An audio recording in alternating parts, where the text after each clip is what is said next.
Yes. Finally! Oh man. Okay. Wow, that was a job and a half. Yeah. Perfect. Can you Yes, I see me? can. Okay. Perfect. What's up, Angel? Yeah, I feel like on Germany.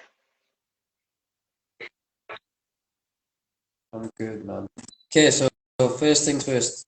Tell me your feedback on what you've watched so far. Hi, you were cutting a bit.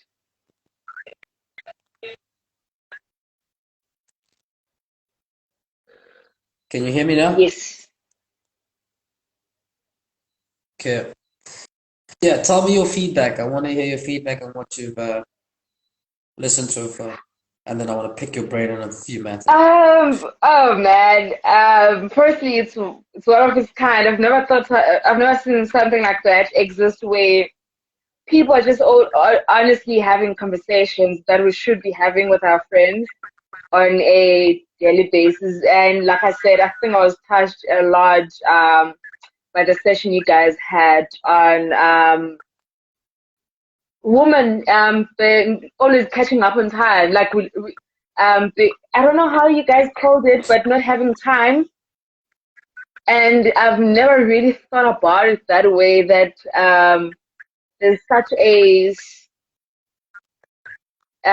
short space of time we have to make it in life, have kids, have family. I've never really thought of it that way.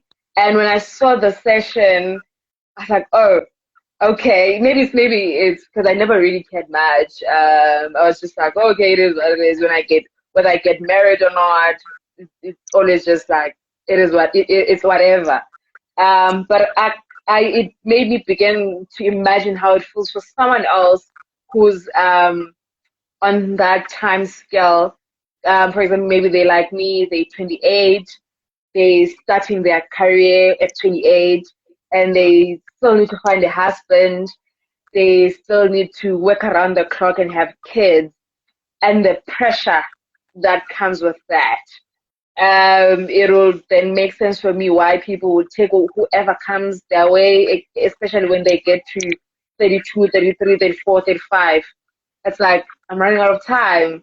And with the new findings now that it's better if you get pregnant before 35, there are less complications, more easier. So even the time is getting to be reduced. Used to be 40, now we getting more on 35, and that's scary. That's scary for me. It was, yeah, Mm-hmm. no, the whole conversation was just scary for me. Thinking of my friends will still have to go through the process because for me, I'm like, it's whatever. It really doesn't bother me. Yeah. Nice. Yeah. So you're saying that was like such a like a big wake up call. It Yeah. was not only from like a female's perspective, but from a female's perspective firstly, and then from the male's perspective on why then we're so different and why and how everything plots together. Like if you guys had the same timeline that men did, which is basically not a timeline, then you would make similar decisions. True. But because guys can have the time we need to have, we can then kind of pretty much say, Joe Mamela, you're 28, I don't want to be serious, Mm. and cool, I want to just work on my career.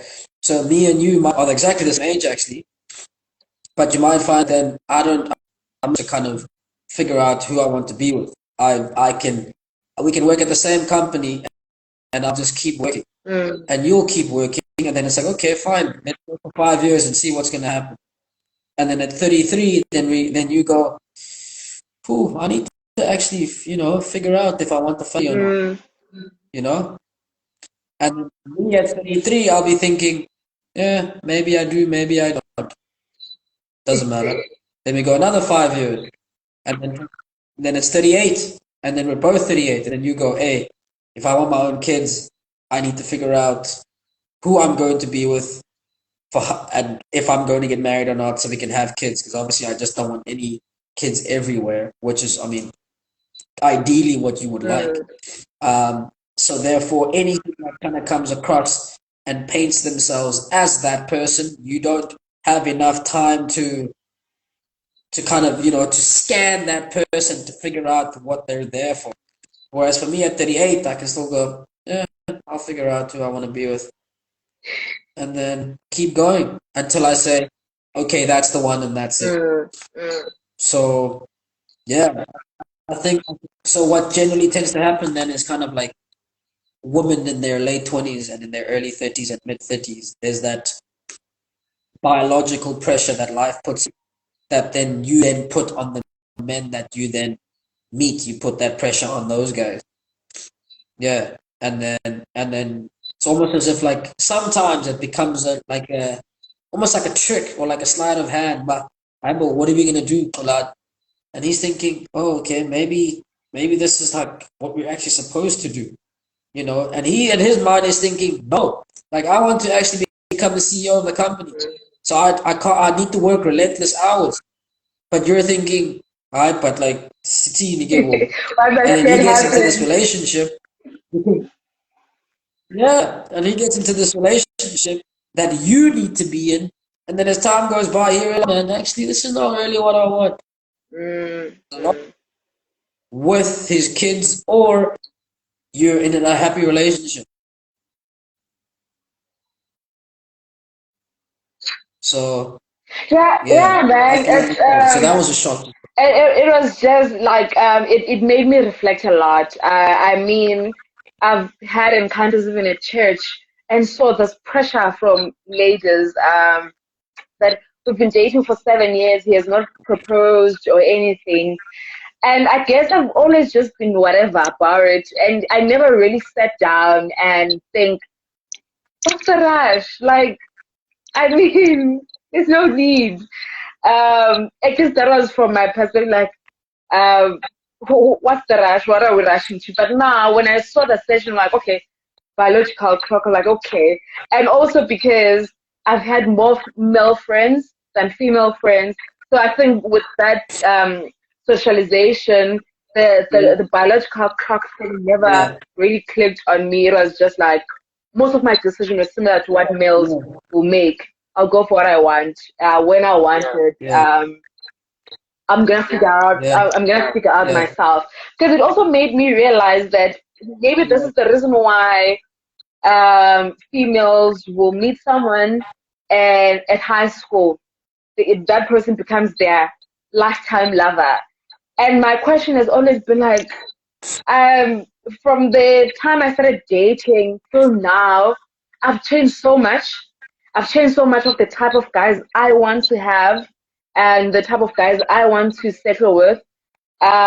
Which is, I'm not sure it's going to be the same thing when I turn 30, because also I'm just trying to figure out myself first before I can make that decision to say, okay, not to say I'm going to ever get to a point where I know everything about myself, but there's certain things that I want to know before I make that decision to say, okay, um, this is the type of guy I want to end up with. I've had those conversations with my friends, say, hey guys, at one point I loved loud guys. Um, but I've grown up after my 25 years and everything else. I'm just like, can I just have a laid back person? Now, if you are someone who've had someone from high school, you don't have that choice of knowing the different types of you and then deciding. So now you find yourself, you've made the decision, now you're married to this person, and that's it. And I remember having a conversation with a married friend of mine, and he was saying, I wish I had waited at least 4 more years before I get married. Now he can't go back on his word. He's already in it. And I'm just thinking, like, 4 years. I don't know what could have happened in the 4 years that he thinks things would have been different.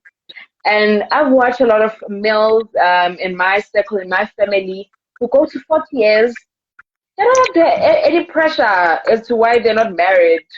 Some are turning 41 this year. They're probably gonna marry at 45 and just be chilled about life. But now, at that age, it's already done for a female who wants to get married and have kids. And also now, it also puts a pressure on a person um, in this instance that they might end up having kids without knowing whether they want to have kids or not. Because you're gonna get married at 25, at 27 you're gonna to have kids because it's inevitable. For some reason, kids and marriage are one thing, and then you realize at 27, like, I really don't want those kids.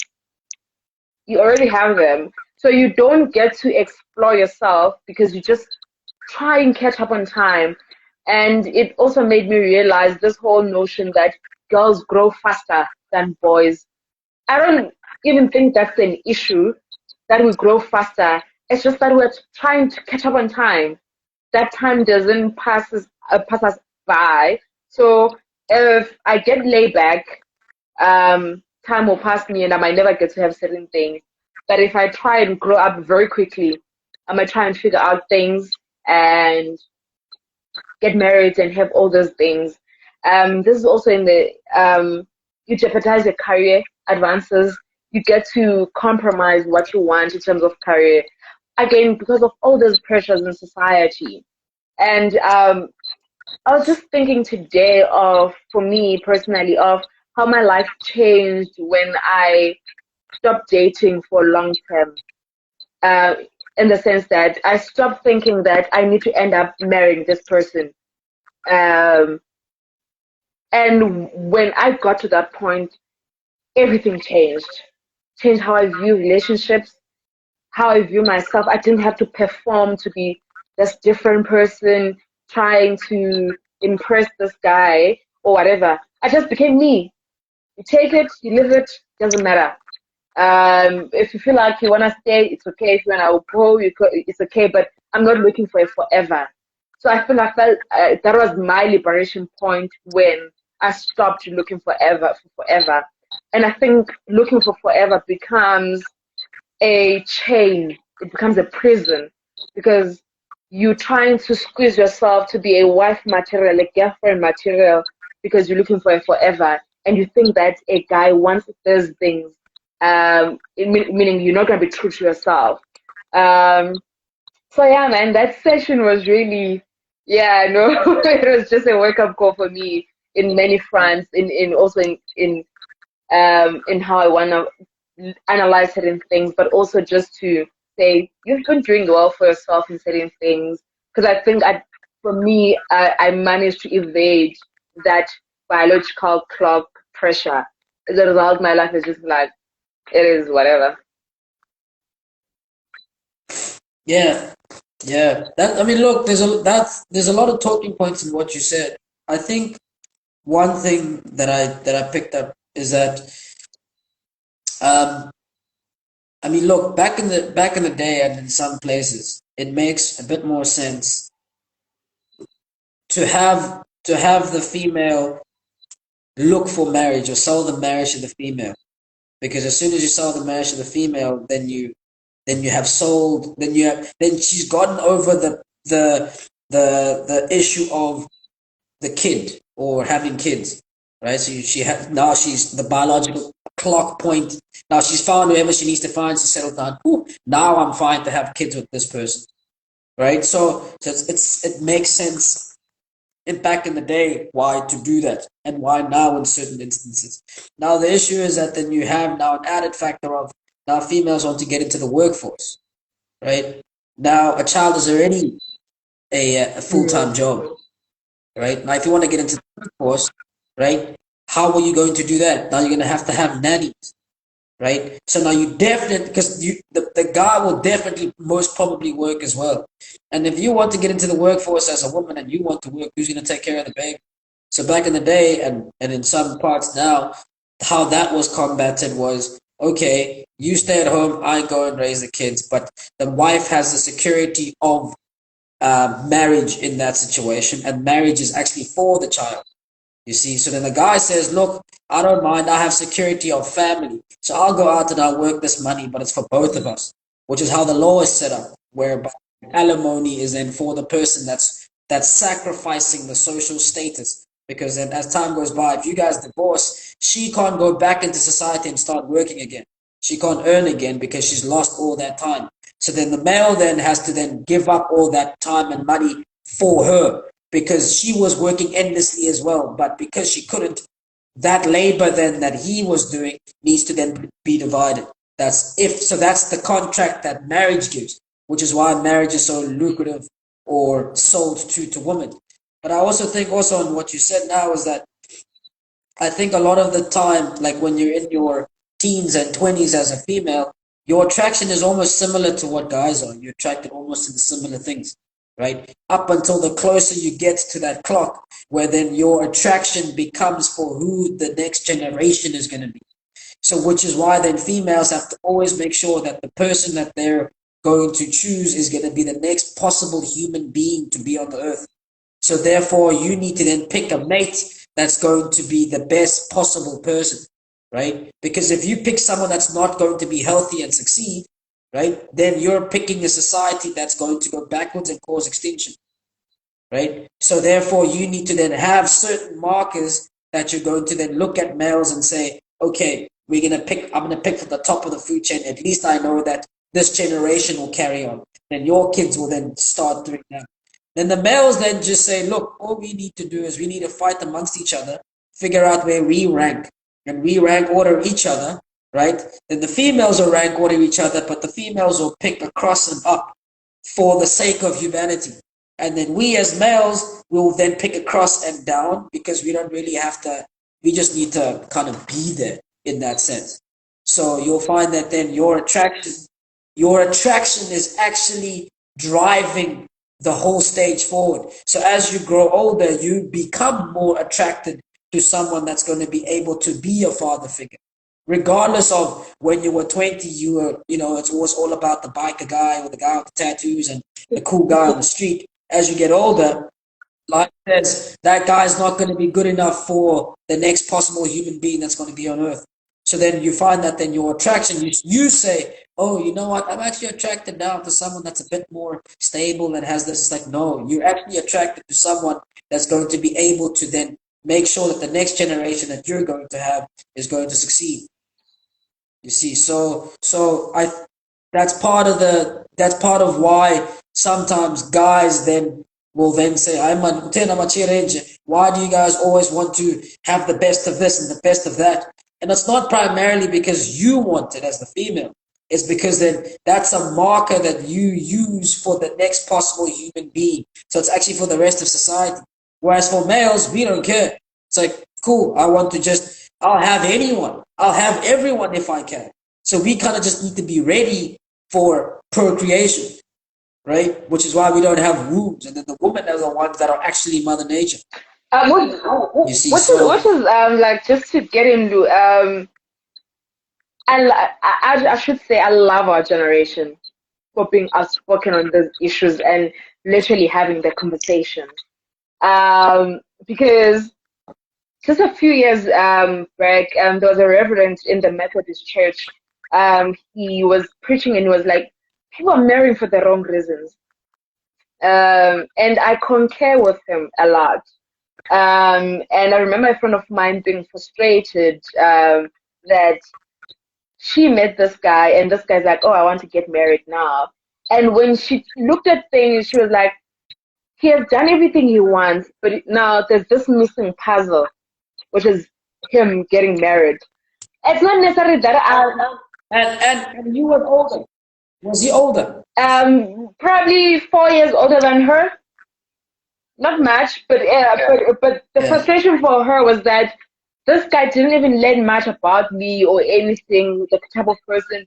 He knows me as an activist and whatever, so he's like, okay, this is the type of woman I want, and I think you're perfect for it. So he's more likely just trying to fill in the puzzle. But Yeah. then it then goes further to the point that males, both genders though, for males, they're looking for a wife material, and the wife material is a reflection Yeah. of their mother. So you're basically just looking for your mother into your Yeah. wife. And Yeah. now the problem, Only if your mother's good. only if your mother is good. But now the problem with that view is that I'm not your mother, and two, you wanting your mother is problematic in the extent that it's not what you want as a person. And True, but yeah. So I think it's also because our mothers are the one people that we have been able to see as the other form of as the other gender who was able to take care and keep going. So therefore, that's the perfect That's the perfect marker for us to then go about. That's why we then use her to then vet the woman that we have, so that if she says that's the one, then we say, okay, cool, perfect. I don't have time to be checking if she's the one or not. If she says it is, then it's good because I trust her. Yeah. Sorry, granted, carry on. it's the same for me. I look at my father and be like, okay, I want this in a guy because this guy did this. I don't want this in a guy because he's like this. Um, but I could never want someone like him. I always say this. Would I marry someone like my dad? Definitely no. Because I don't think me and him click in the way that I would want to click in a partner. Yes, he has the characteristics of what I would want to look at, but I can't look at it. I can't want a replica of him, that's what guys want. They want a replica of their mothers in every way, personality, character, how they carry themselves, and everything else. They're literally just wanting a twin of their mother. Now the problem with that, Yeah, it's like we want our mothers, but someone that we can also have sex exactly. with. But the problem with that, Yeah. Whereas females want the stencil of their father, and then they can fill the middle, they can fill the inside with whatever they want. exactly. Now the Okay. problem with you guys looking at it like that, deep down in your heart, as you grow older as a person, you discover what you want as a person. The more you grow older, you begin to realize, oh, I like this. I don't like this. Then that leads you to looking outside because you cannot find what you want in your mother. Because your mother is not the person you want or you literally compatible with. So it goes back to the conversation I was having with you to say that the problem is that we have when we enter into any relation, be it friendship, family, or romantic, is that we don't know who we are. There's a problem of identity. There's a problem of values. There's a problem of principles and philosophies. So we get swayed by whatever that is there. If if today I meet you and you like, I want my kids to be atheist, and all of that. I'm like, okay, cool, I love you, and that's okay. But that's not the point. The point is, okay, I love you, but for me, I want my kids to be African spiritually orientated.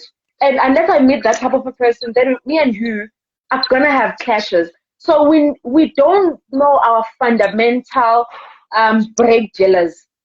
I could say that if at least I have 5 values as a person, if you don't at least have 3 of them, it means me and you are not going in the same direction. If me and you at least don't match in 5 principles, it means me and you are not going in the same direction. And if me and you do not agree on philosophies of life, politically, spiritually, in many other fronts, in terms of money, I want a simple life, 9 to 5 job with you spending time with me. You want to have a generational wealth and going to work and grinding. Now we've missed each other in terms of our love language because my love language is quality time, yours is different. And also that I think that's where we're having a struggle a lot as young people, um, understanding our love languages, um, and how we then navigate that. That's why I'm saying all of this is grounded in our lack of identity. If I cannot know what is my love language, you're not gonna know. You're gonna love me based on how you want to love me. But I have certain ways I want to be loved. I want you to send me a good morning text because it matters to me. But if it doesn't matter to you, then you have to navigate your way around that. Gifts are important to me. They're not necessarily important to you. You have to navigate yourself around that. On the other way around, for you, you're a busy person, so act of service is your love language. But for me, I'm a lazy person. I have to navigate my way around that. So if we knew what we like and see whether I can stretch myself to your part and be the partner that will love you the way you want to be loved, then we would have made a great stride in our relationships, be it friendship, be it whatever. And again, the issue of values. If we'd sat down and literally had the conversation, please list your 5 values and I list mine, and we're not gonna work out, Blue, unless we try and find a common ground of having these values matching up. Or what do you think about what is your philosophy in politics? You come and say I'm a liberal, and I come and say I'm a staunch Africanist. How do we work through that? So those are the conversations that we need to have in navigating around. But because of the biological clock in the female side, it might not necessarily be a conversation we can have. Now we find ourselves in a marriage and you're like, no, this is not what I want in life, but you're already inside of it. Yeah, yeah. I think that's the biggest issue. You know, like when you were talking now, I was thinking, like, guys don't make things that complicated. You know, exactly what you're saying now. Look, we're looking for this figure. We're going to look for that figure our whole lives, right? And that's just how it's going to be. We don't need to change it, right? Because we've gotten to a point where we're comfortable in life. Now we need to find someone that's going to fit in with the life that we're comfortable with. And that's our selfishness model, if you can call it that, right? And then that kind of manifests everywhere in life. That's how we always choose ourselves first, and then everyone else will connect to that. That's what we get taught as well, right? As with your mothers teach you that. Mama mela mnanam, hamba uhambe ube right. Amachere azozibone bamawathini uzomfumana umuntu. Yabo. Then the problem is with women is that you have to keep updating what you like based on. So it's almost like you get given such a massive range of things to look for in a guy. And as you get older, it gets smaller and smaller and smaller and smaller. And then you get to 35 and you go, I can take whatever. I can take whatever. You get to that point, like, yeah. I can take whatever that comes my way. Yes, but I think that then the reason why the range is so big is because you need to always find the best possible person to keep everyone going forward. But the more you can't find them, the more you kind of, at least, it's like life then says, at least have someone then. You see, so you get given all these ranges, and then guys are just so mind boggled by Africanist, and then you go, okay, you know what, maybe being an Africanist is not that important. That's the following year. And then the following year, you don't find anyone that year. And then the following year you go, okay, maybe tall, dark, and handsome is not that, is not really so important. And then you keep cutting things off as the years go on. And then the more things you cut off, the more then your group of selection of guys becomes. Because then you find that, then certain guys say, okay, fine, I can then at least sacrifice that. And then you go and you click with someone. And then if you don't click with someone like that, sorry, just to interject, the danger with that is that the more you reduce those things, the more you lose yourself. Because these things, if you're honest with yourself, they matter. Yes. It's things that are close to your heart. So I think I think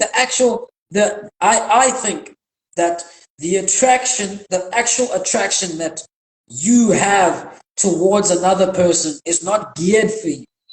It's geared for you in the beginning. And as you get closer and closer to the end, then it's like, look, you're going now. We need another human being.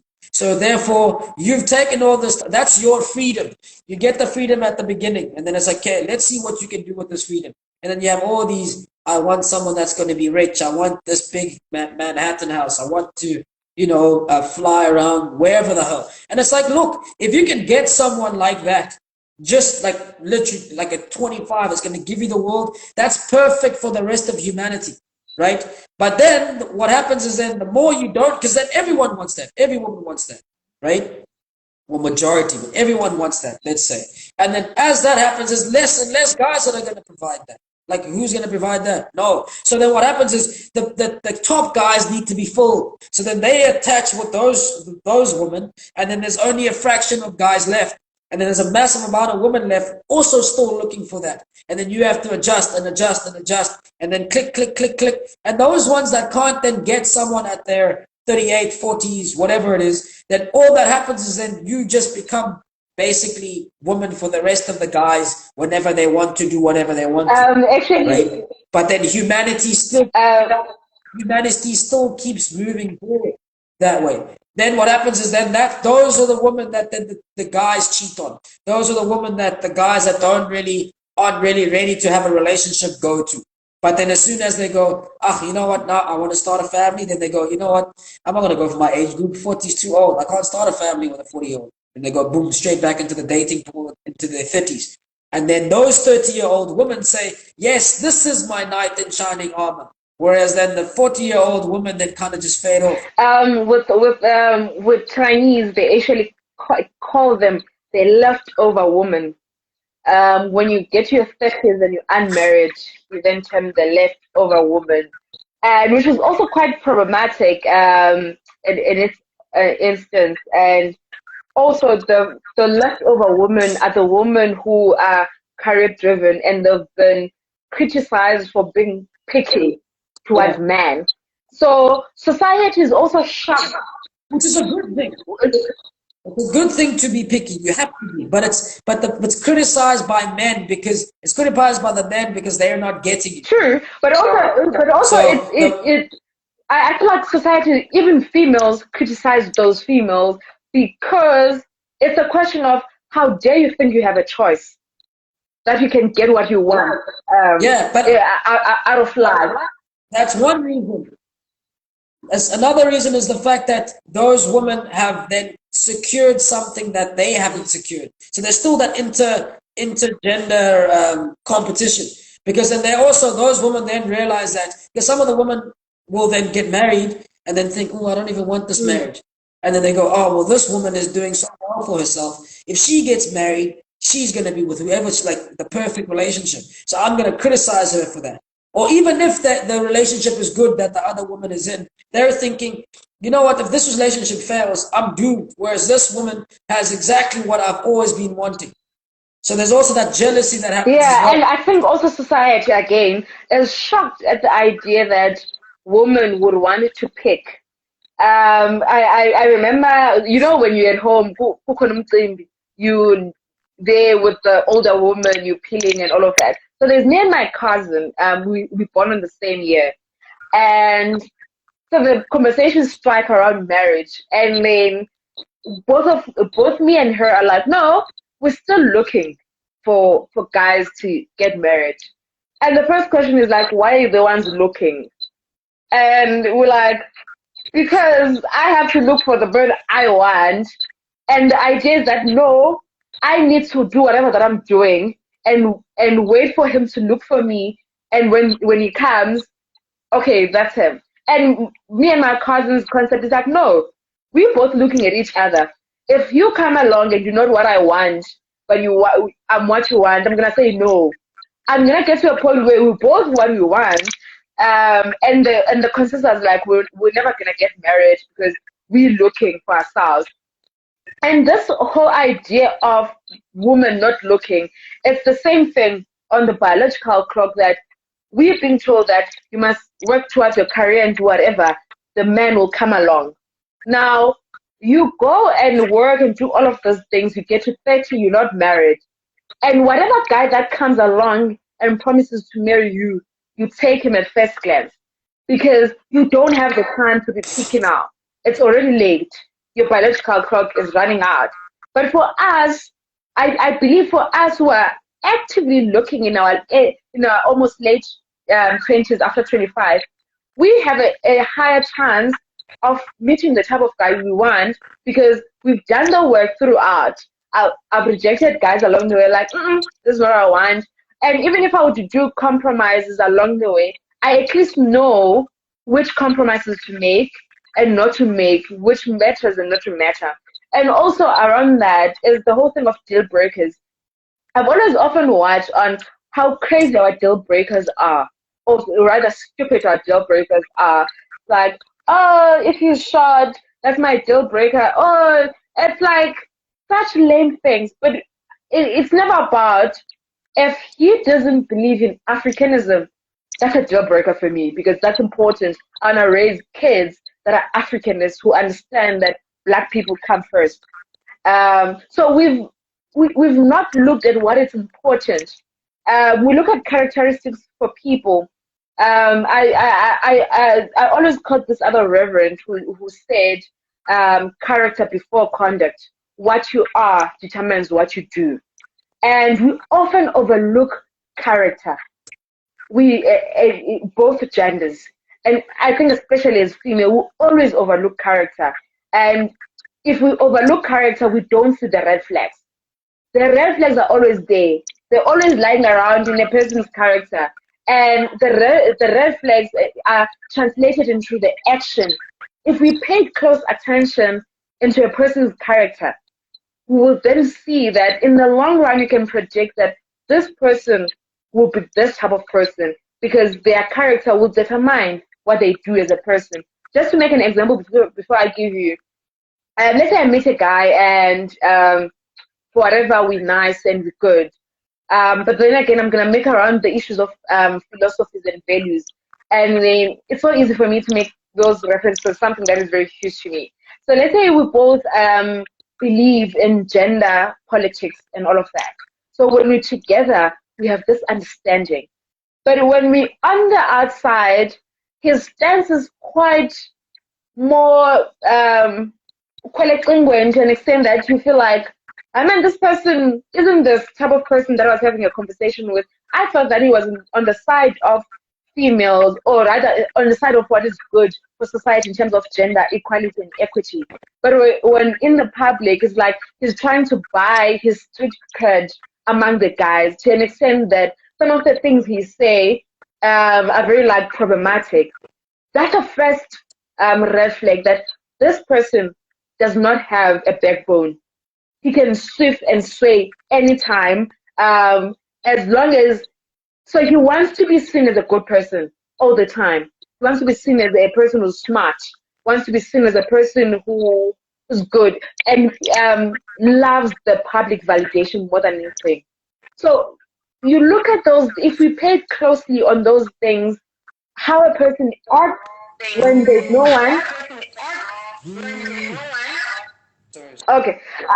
Yeah, keep going. So if you look closely at how a person acts when you're together and how they act when on the public, you then realize of the type of person he's most likely to be. But again, like I say, we overlook those things and we are clung up on like, we love each other, we make couple goals, we're good together and all those things, you understand?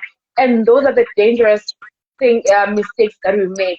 And I believe we should make those mistakes in our early 20s to closely to our mid 20s going down to 27. I think that first from 20 to 27 should be making all those mistakes, being with a guy who has a dodgy character, being with a guy who has an ego, who talks down to you, so that you can learn that this is the type of person I want, this is the type of person I don't want to have. Okay, so I have a few questions on that for you. So the guy that you were talking about, just to quickly get through that, did you allow him to be the guy that he was when he was with his boys? Oh no, so I was making an example. It was not about me. So I was making an example of what I've observed. So on a personal reference, we were most likely very politically active people, both of us, and it was such a safe space for us that we would make jokes about everything, about those things. And Unfortunately for me, or fortunately for me, I don't like chilling with friends of my partner. So I've never really been in a kind of an intimate um, session with his boys or whatever. But then I watched him um, go against, not go against, but deviating from conversation we've had in terms of politics. For example, we would talk about how bad the ANC is and all of that, and how we both believe that a political party that is different is the right way. And flip on Facebook, he's a full blown ANC supporter. And I'm like, hang on, didn't we just have a conversation just yesterday of we think that ANC has not done well for our country and it's time for a different political party. Yeah. To an extent, you say that I actually want to vote for a different political party. But now, when you go on public, it's a whole different space altogether. For me personally, I found that to be very problematic because it means we can say something, both of us, in our safe space, but I cannot guarantee that you'll back it up when we're in public. Okay, so yeah, so that's what I'm getting at. Did you think it was he was the problem making it problematic, or do you think that you not him not being able to say that his feelings on Facebook, not being able to say that to you, that you were the one that wasn't allowing him that space to do In it? this instance, no. And the reason I'm saying that is because he's a very outspoken person, very dominant and in his nature. So, in terms of So why do you think he flipped flop why then? do I think he flipped? Yeah, Um, because it was going to give him a job. Him support, that's a him good point. supporting the ANC was going to That's a put a good name for him. So that's why I found it to be very dangerous for me that he's a person who could. that's yeah, sorry. I had a conversation with a few people about that. I think Mo is actually one Mm, of us, where with this whole when it comes to when you give people incentives for doing something, then they will do it to protect whoever they need to protect, whether they believe it or not.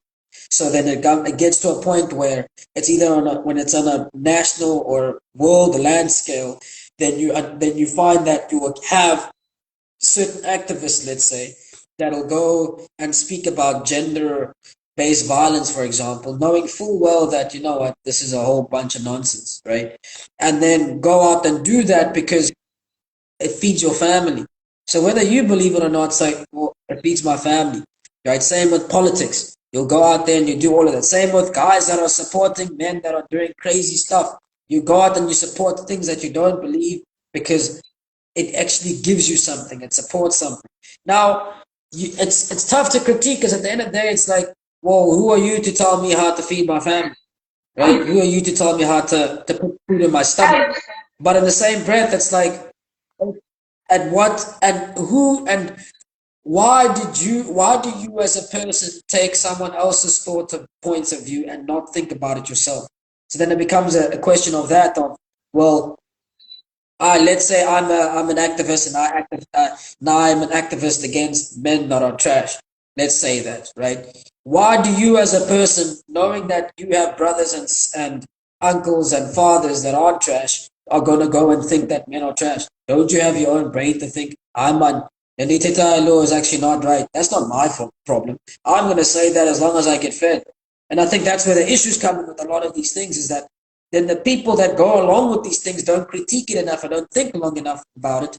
And they just kind of latch on, and they believe whatever they believe. And then when that person or that political thought dissolves or flip flops, now they're thinking, oh shit, do we flip flop now too because of what's going on? Then you realize that then your thoughts are not your own, that they're controlled by other people. That's why you find some people in political parties, as soon as they move and go to a different party, then the people that supported them think, yeah, let's go there as well. It's like, what are you so the supporting? problem with that, the Yeah, problem with flipping or in public, I would rather have you as a partner who's honest with me about your views with me as your partner.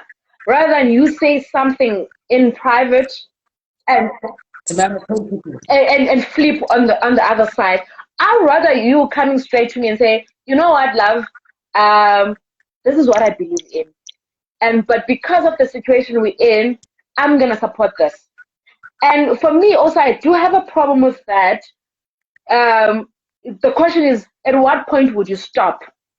Because in reality Yeah. It's a matter of it's a matter of principle. principle. Because also in Yeah. reality is that me and you are not born of the same family, even if we married. So so Yeah, if yeah, yeah. Because if you can do that there, you can then string me along and then marry someone else as well. and you can't do that to Yeah. me also and flip on me because we're not born together. And just let's take it home. If you flip in such situation, to me it's easier to see that we can be at your house and I have a problem maybe with your sister or your mother and all of that. We talk about it in public. Oh, sorry, in private, that we're going to address this issue. When we Yeah. get to your family, you are on a different side altogether.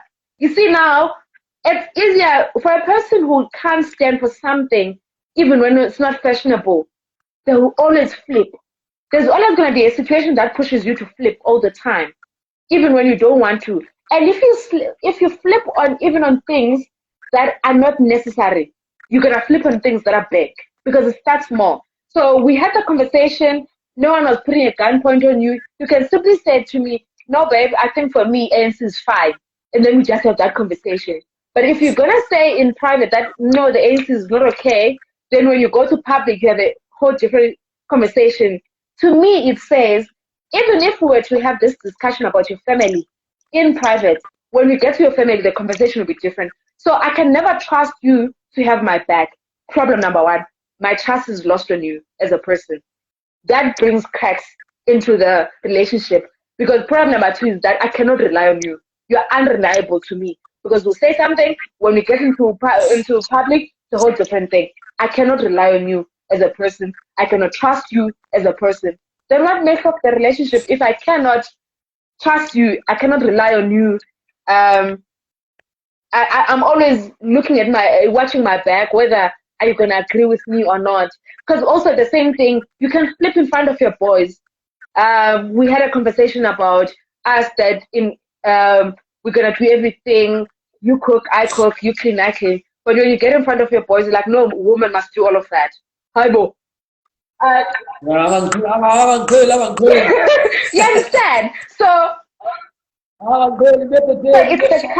so it's the So vulnerable. so it's a character issue that we overlook on small things. It happens on small things that we disregard, but it paints a bigger picture of the type of person that person is. So there are many things that can paint a person in terms of their characteristics, and there are things that you can look and say, okay, this one I can address with the person and work over it, but this one, no matter what I do, there's nothing I can do. If there are people who flip, probably they've been flipping all their lives, and for you to change that, it's gonna be a job and a half. It's the same thing of you meet a person, you meet a lady, beautiful, nice, and everything else, but cannot apologize. Will never apologize. Yeah. Not even that. Can't apologize or always gossips about her friends' deepest and darkest things to you. Yeah. Then you think I'm not even close to being your friend. I might break up with you in a year or so. Jesus, how in the world will I ever tell you anything personal about me? See, so those are the things for us, we overlook over time in relationships. And you find yourself deep in a relationship and you're like, Lord, I don't know how to get myself out of this. As I'm saying, for me, if we understood who we are, what makes you tick as a person, what makes you move as a person, what is it that if it's done, you like, this injustice, I can never look away when it's happening. Uh, if you were able to distinguish those things that are fundamental to you, I believe for me it's easier, even in terms of choosing friends, because you know the type of friends you don't want to have. because we're in friendships with people who can't say no, they're wrong. We're afraid of saying they're wrong.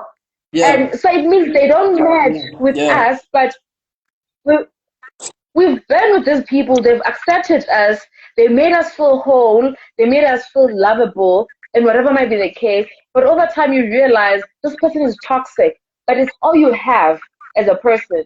And it's later on in your life where you can't go back and have new friendships. And then you tolerate this person for what they are of. You never say they're wrong or whatever might be the case. So I think the very important thing we need to have as a conversation, first and foremost, before we get to the biological clock, is a conversation with ourselves. As Isasipin Simting, list things that matters. My values, my principles, my philosophies, my love languages. What can I compromise? What can I not compromise? And look at yourself closely as to how far you can stretch yourself in trying to be marriageable.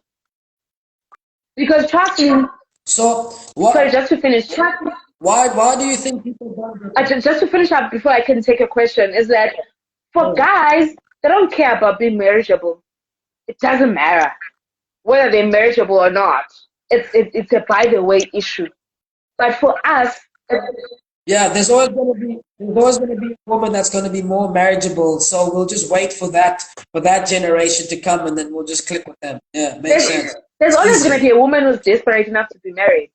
So you don't have to work to yourself. And Yeah, that's been a thing that has been taught to guys over time, directly and indirectly. Indirectly being that guys are never taught anything about marriage. They're never being scolded why you coming late at no, home because you're not gonna be a husband material. Why you lazy because you're never gonna be a marriage. no. It has never been an issue. In your minds, there's someone who's just gonna marry you. But for us, Yeah, there's a certain yeah, criteria that men will never marry you if you don't. But if you get married and you don't fit in that, it means you're getting the less of a man, the loose man, the nobody man, and we all want the cream of the top in terms of man. So, yeah, so there's a yeah, competition yeah, of this yeah, small percentage of men that we believe that if you're married in this type of man, you have the jackpot, and the rest of the men are just yeah, secondary citizens, and we're all fighting for the first class citizen. yeah, And that's why we're being yes. taught what kind of a woman you need to be so that you can have the first class, even if the first class citizen does not mean as your type of guy. It's not even your type. It's not even your It's preference. not about you. It's not about you. Mm, mm, mm. Spot on. So it's Yeah, always a yeah. conversation. So as guys, we You get get to have a choice. yeah, as yeah, well, that's the thing. I think that's also part of the things. What happens is that, as men, you get taught, look, live your life, do what you want to do. If you're a hard worker, work hard. If you work hard, you'll get all the girls. And then you get certain guys that go, okay, cool, let's work hard. Let's say a group of 10 guys, then like five of them work really hard, and the other five say, look, I don't feel like working too hard, man, and I know these guys are getting everything that they need to get, but what I can do is I can mimic them, right? I can go and see what they're doing to get what they're doing, and I just need to mimic that. I just need to make it seem as though I can get that. Make it seem as though I'm like that, and then women will then see those markers in me, and then they will pick me, and then I'll be able to get what they have because I don't need what they have for a long period of time.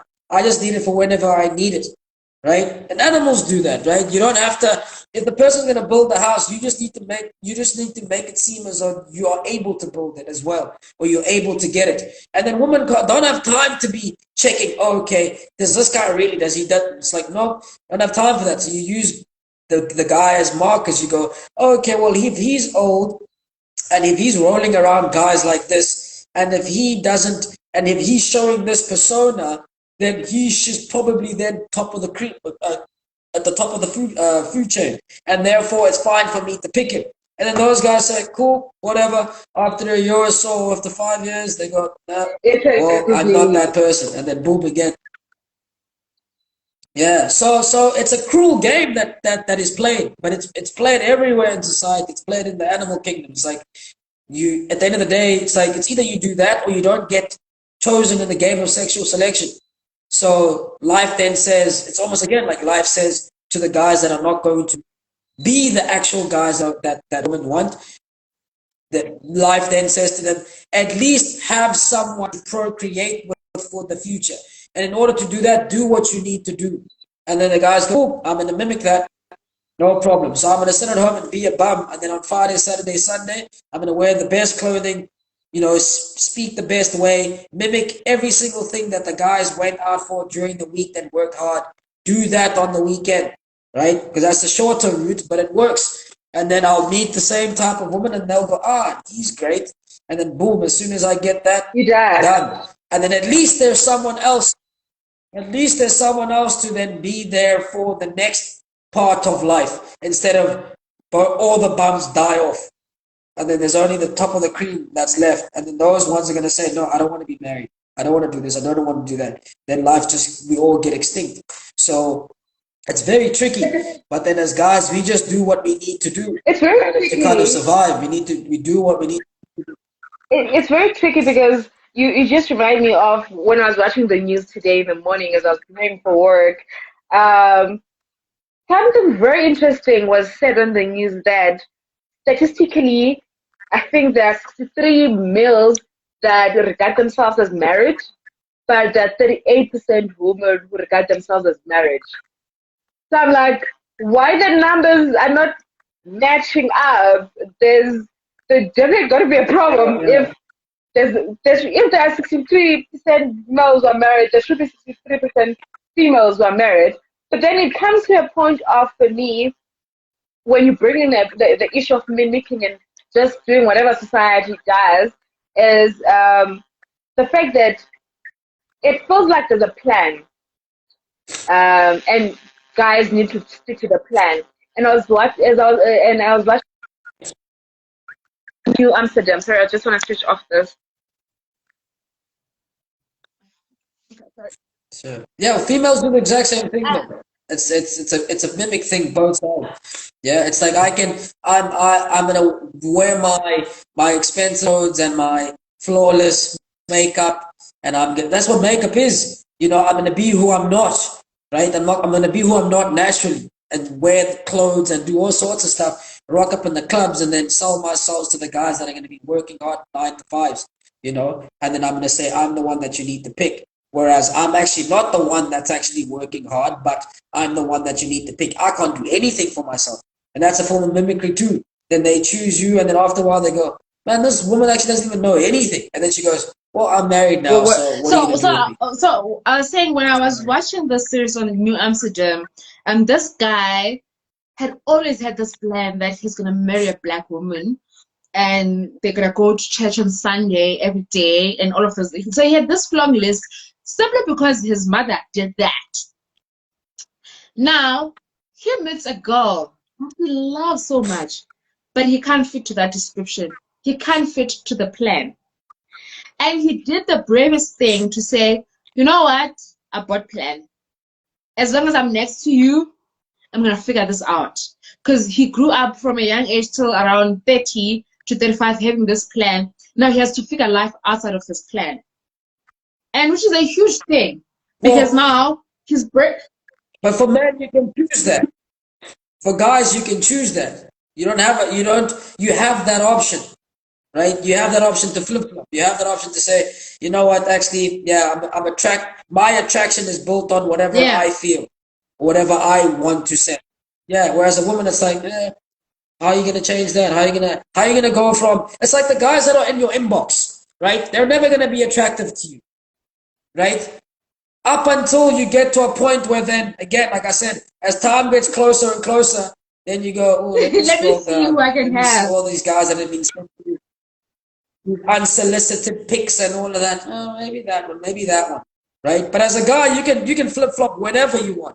It's like, oh, okay, well, I'm really attracted to you, and these certain markers that I like, and I'm really, but it's tough as well, because it's like you then have to let go of a lot of yourself that you thought that you wanted for something else, and that's unsafe, right? Whereas for a female, it's like you don't have that unsafe safety thing. It's like, nope, you go straight from the biggest choices in the world to slow them down, slow them down, until you get to a point where you scroll through your Facebook inbox and you go, okay, I'll have this one. And then you see it hot and heavy with women on social media where you guys are always every day competing. It's the next picture after the next picture. And then the ones that are not as beautiful in pictures take their clothes off because, hey, you know what? Clothes at least attracts guys. You take your clothes off and then sex sells. And sex sells because of that. It's like, well, I'd rather have more guys to choose from than this girl and this girl and this girl. And then you go and you screenshot things and you post it on because I want my status level to be known that I can get these type of guys. And for men, it's like, cool, whatever, I don't care. We'll still keep texting you. As long as we get a woman, I don't care who it is, it's fine. So you have that intra-gender, the female gender fight because you don't have to go look for the guy. You just need to be better than the woman that is looked for that guy, by that guy. As soon as you're better than her in whatever level you think you are, then he's going to want you. So you don't have to go look for him, just be better than this one. So you have to intra-compete. And that's what guys do as well. But guys are a bit more like, you know what, actually, if I get her, I get her. If I don't, I don't. I don't need to compete with this guy. I'll just go and get everyone else underneath her. Whoa, okay. That is quite... Well, okay, on the issue of us getting to that conversation of us competing with each other and everything else, but I have a different view of there's a bordering line of you see that there's a bordering line. You need to groove, right? Okay, I think there's a bordering line of freedom and self-determination. Again, for a person outside, if I go and wear bum shorts and everything else, there's I've had this a lot with guys of if I dress nicely, there's a perception that I'm dressing for them. And again, that's what is being sold in society, of if I take off my clothes and take a picture where I have my bra and my bum short or my bikini, trying to sell myself to guys and all of that, which is problematic because we do things for different reasons. And again, a similar thing of if I wear makeup, I'm just gonna give you. I want to make those two examples. If I wear makeup and I dress nicely and whatever might be the case, there's one thing that you guys do that drives me crazy. The hootering when you're in your car and expect me to go and lean over your window. And because there have been girls who've done that a lot, there's a perception that we all do that. Yes, I understand that it might be few of girls who like, I don't even want to go and lean in front of your window. It doesn't matter. Like you actually know the type of guy I want if you're gonna hooter for me. But it has been so normalized that guys can sit in their car and hooter and the girls will respond. And because it has been happening for so long, any woman who doesn't respond gets it's the same thing with guys. They've done it a long time ago. If he calls you out and you don't listen, he starts swearing at you. So now it has transitioned to social media that there's an expectation for every other girl who wears a bra and a bikini that you're catfishing or whatever.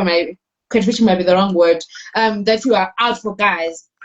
But there's always nuances and differences into why we're doing these things. But we're so categorized or fitted in boxes that if Isa does A, certainly she wants B.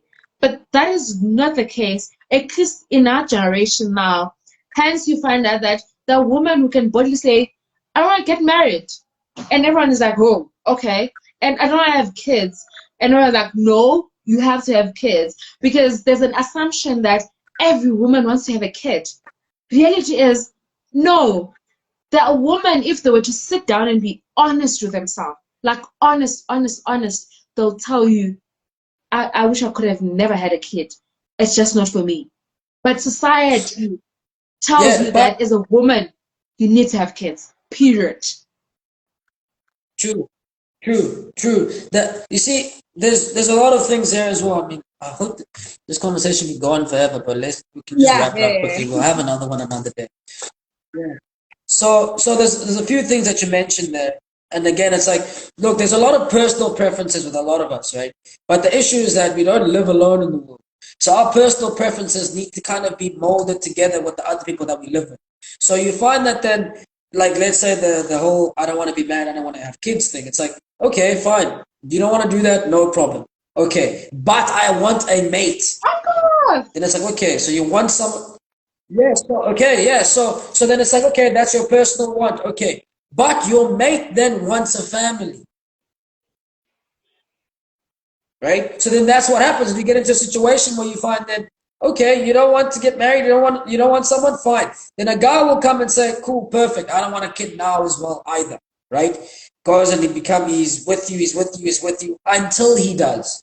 Then what does he do? He goes to someone that wants someone, or that wants a family, that wants children, right? And then you just become that person then that's always going to be a stop for guys until they then want to have a family. And you hope that then you're with a guy that's not going to want a family, but the chances of that are very slim. That's why I said for You see? me, when you get to that point of I'm not looking for a forever. That's where your liberation lies, because you have to be realistic with yourself also. We live in a society that says marriage and kids are one thing.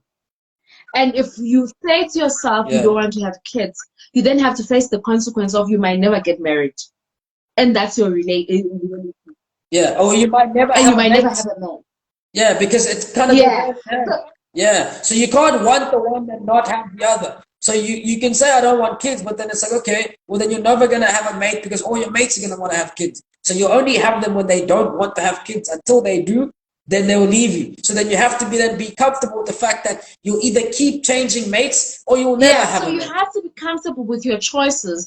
And also, what I found to be sad and problematic is when, for now, I know it from females, I don't know from male guys, so I'll be a bit stereotypical about it. When us as females, we flip on our decision of saying, okay, I don't want kids, but you see now you're never gonna have a mate.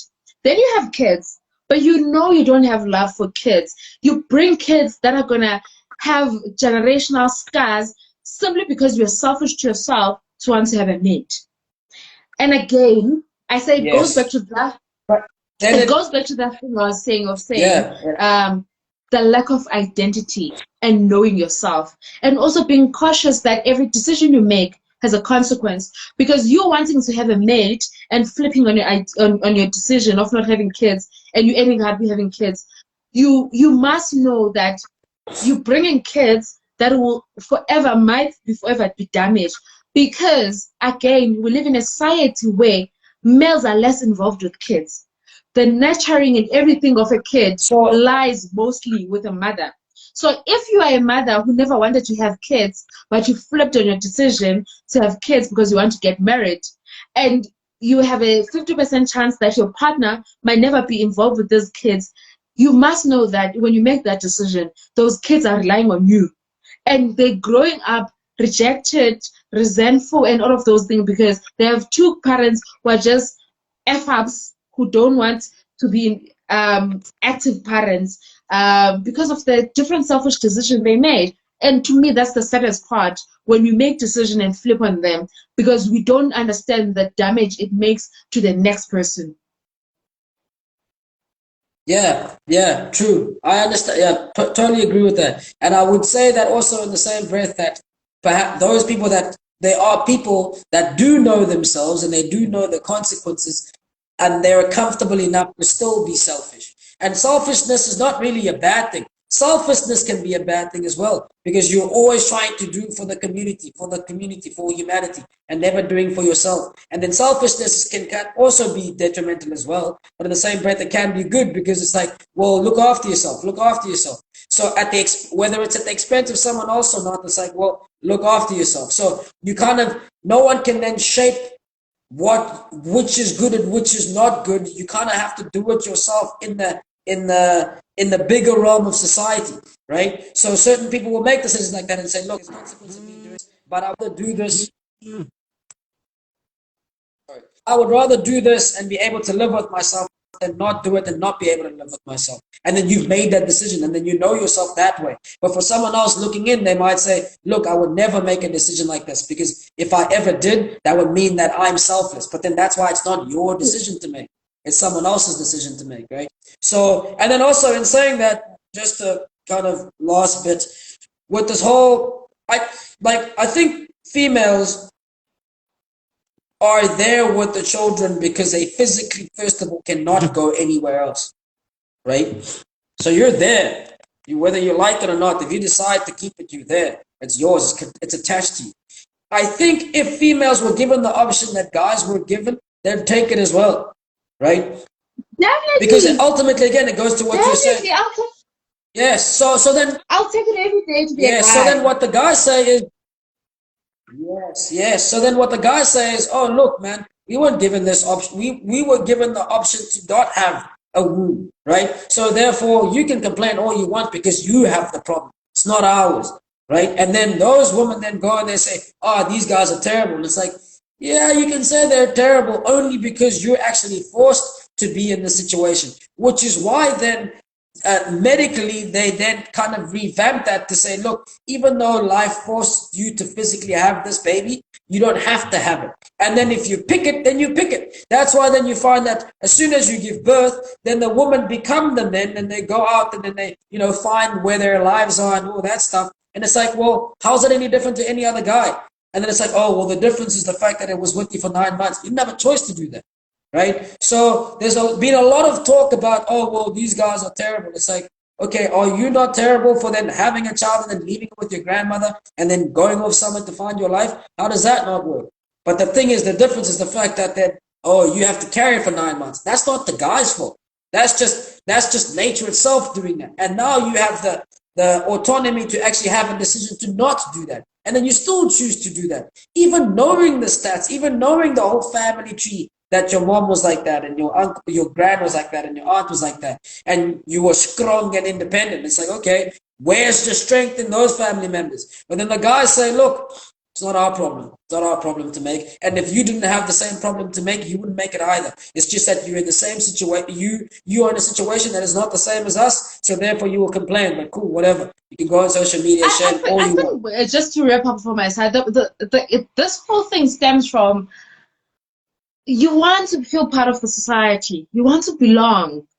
That's the biggest thing. That you want to belong. You want to make this decision so that you belong in a cohort of certain type of woman. You want to be accepted to society.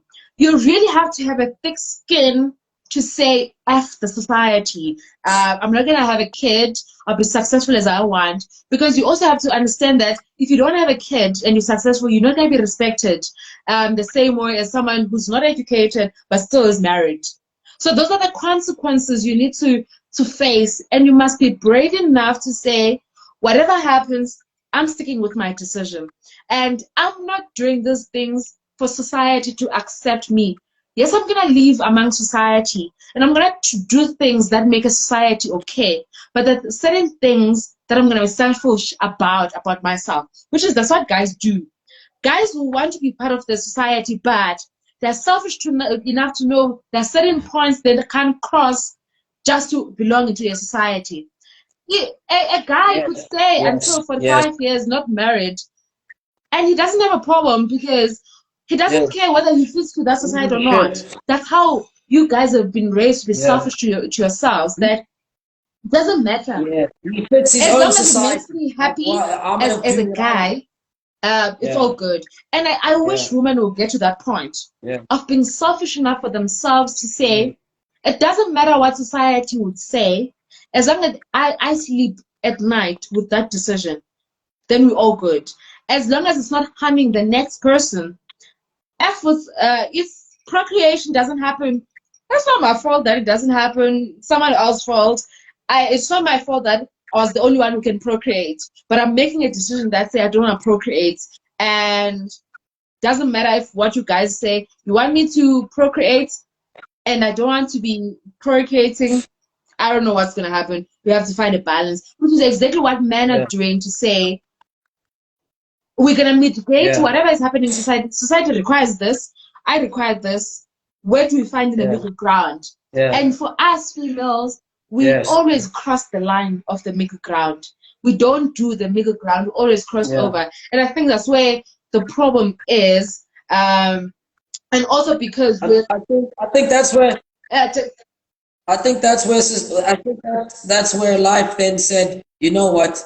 If we give women these choices of what they should be attracted to, they will be exactly like men. And when they're exactly like men, we'll all be extinct. So we need to make sure that they always are going to be attracted and they're always going to be selfless because we need women to be selfless for society to carry on. To hell with the individuals, we need to think, we need things to keep going. So as much as we can say, look, I want the woman to be selfish, it's like that's not good for humanity. So it's like, oh, but it's good for me. And it's like, but not for humanity, because as soon as you're selfish, then you're going to keep leaving kids. And then those kids are going to keep leaving kids until they say, I don't ever want to have kids. And then no one has kids. yeah, and everyone's the same. And then there's no I more, remember no more survival. how just we really need to close this, but I remember there was a time where there was the whole trend of whore is life. And when that trend came, so there was a lot of threat society felt because now it was a thing of two can play that game. Men could trip, women could trip. Yeah. So and at one point, And it was fine for guys. For guys, it's fine. no, Perfect. it was It's a not. great game No, to it was play. not. Simply because now, hey, Okay, wait. Sorry. I have 10% oh my word. battery left. Okay, let me just I wrap have to up. go. So it was not okay for guys simply because guys loved it when two women can be loyal to him, and he was not loyal. But Yes. now it was on the flip side. There was one woman was loyal. There was another woman was like, dude, let's discuss this. Me and you are just hooking up. There's nothing that is going to happen. And it hurt them because now their ego and that thing of, oh, this woman is literally saying to me, he's just going to use me to fulfill whatever desires she has, and how dare she does that. And I think that's the difficulty now with women saying and owning their sexuality, because it means if you don't do well in bed, bam, bye, thank you, I'm good, bye bye.